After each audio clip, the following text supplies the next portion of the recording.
pertengahan tahun nih. Resolusi tahunan kamu belum juga terlaksana. Jangan takut, kita punya kunci agar resolusimu berjalan sesuai rencana.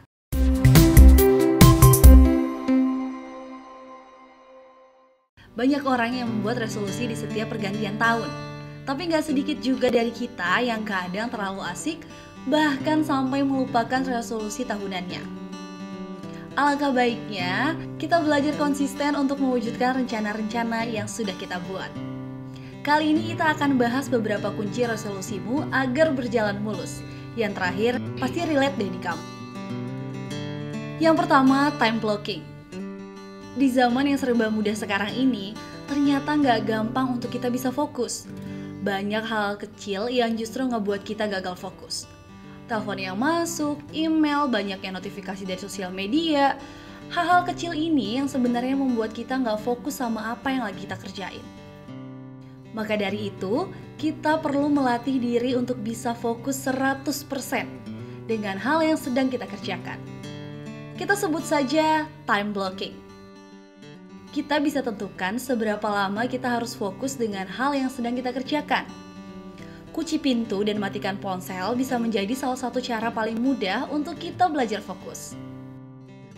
Jika kita melakukan ini berulang-ulang, hal ini dapat terekam dalam bioritmik atau jam tubuh kita. Tanpa kita sadari, kita membentuk satu kebiasaan baru yang produktif. Yang kedua, partner. Ketika kita sudah membuat sebuah resolusi tanpa sebuah komitmen yang kuat, mudah untuk kita mengingkarinya. Kadang tidak ada salahnya ketika kita menceritakan resolusi kita kepada seseorang. Hal ini juga bisa membuat kamu lebih akuntabel. Saat kamu keluar jalur, mereka akan dengan senang hati untuk mengingatkanmu. Ada salah satu contoh nih. Edmund Hillary tidak akan mungkin mencapai puncak Everest tanpa dukungan dari timnya. Tidak akan ada legenda tinju Muhammad Ali tanpa pelatih Angelo Dundee. Kita butuh tim atau setidaknya seseorang yang mensupport kita. Orang tua, keluarga, sahabat, maupun teman kita bisa menjadi seseorang yang berperan penting dalam suksesnya resolusi kita. Checkpoint. Dengan checkpoint, kita bisa sadar sudah sejauh mana kita berjalan menuju resolusi kita. Dan berapa lama lagi waktu yang kita butuhkan untuk sampai di tujuan kita. Checkpoint juga bisa menjadi umpan balik secara real time.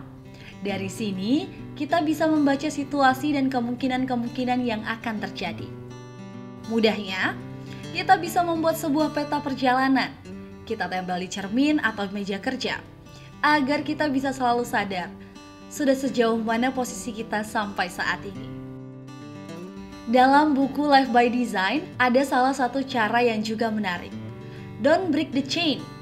Cara ini cocok untuk kamu melakukan monitoring harian. Untuk metode ini, yang kamu butuhkan hanya kalender dan spidol merah. Jadi setiap kali kita melakukan komitmen harian, kita bisa memberi tanda X pada kalender. Setelah beberapa hari, akan terbentuk rantai X merah di kalender kita. Tugas kita mudah. Hanyalah menjaga agar rantai ini tidak terputus. Kita bisa melakukan hal ini untuk menciptakan kebiasaan baru. Berikut langkah-langkah singkatnya. Yang pertama, tentukan aktivitas harian kita. Yang kedua, tentukan berapa lama kita akan melakukannya. 1 minggu, 30 hari, atau seterusnya. Yang terakhir, setiap kali kita berhasil melakukannya, jangan lupa untuk memberi tanda X pada kalender. Belum 100% nih, kayaknya gagal deh. Eits, tenang. Menurut Moran dan Lennington, skor 85% sudah cukup untuk memprediksi keberhasilan kamu. Papan skor. Konsepnya sederhana, kita hanya perlu menulis nilai atas pencapaian kita. Hal ini juga berkaitan dengan metode sebelumnya. Ternyata tanpa kita sadari, dengan mengukur apakah kita on the track, secara tidak sadar dengan begini kita bisa meningkatkan kadar kebahagiaan di tubuh kita. Ada sebuah riset psikologi dunia menjelaskan, ternyata proses kita dalam mencapai sebuah tujuan berkolerasi positif dengan kebahagiaan seseorang. Kemajuan dalam mencapai tujuan membuat kita bahagia dan puas. Jadi, semakin kita mengalami kemajuan dalam sebuah pencapaian, secara otomatis kita akan semakin bahagia. Kita bisa menggunakan mantra ajaib, kerjakan saja, untuk mendapatkan fokus dan momentum saat kita mulai bergerak. Dan yang terakhir nih adalah reward. Jangan salah mengartikan reward. Saat ini banyak dari kita yang justru membuang-buang waktu dengan kegiatan yang kurang positif untuk self-reward. Bebas Jam Kerja sudah membahas bagaimana cara kita untuk bisa self-reward dengan kegiatan yang lebih positif. Buka Instagram Bebas Jam Kerja dan kamu bisa pilih cara mana yang kamu sukai untuk self-reward. Seperti apa sih self-reward? Self-reward bisa kita jadikan sebuah motivasi jangka pendek untuk membantu kita bertahan dalam jangka yang cukup panjang. Ada beberapa alasan kenapa kamu harus memberi hadiah untuk dirimu sendiri. Yang pertama, sebagai bentuk penghargaan atas usahamu.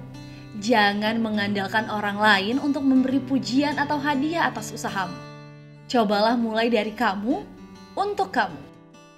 Reward juga bisa menciptakan perasaan positif yang bisa memotivasi kamu untuk mendapatkan pencapaian yang sama, bahkan pencapaian yang lebih besar. With the right process, you always have time for what matters.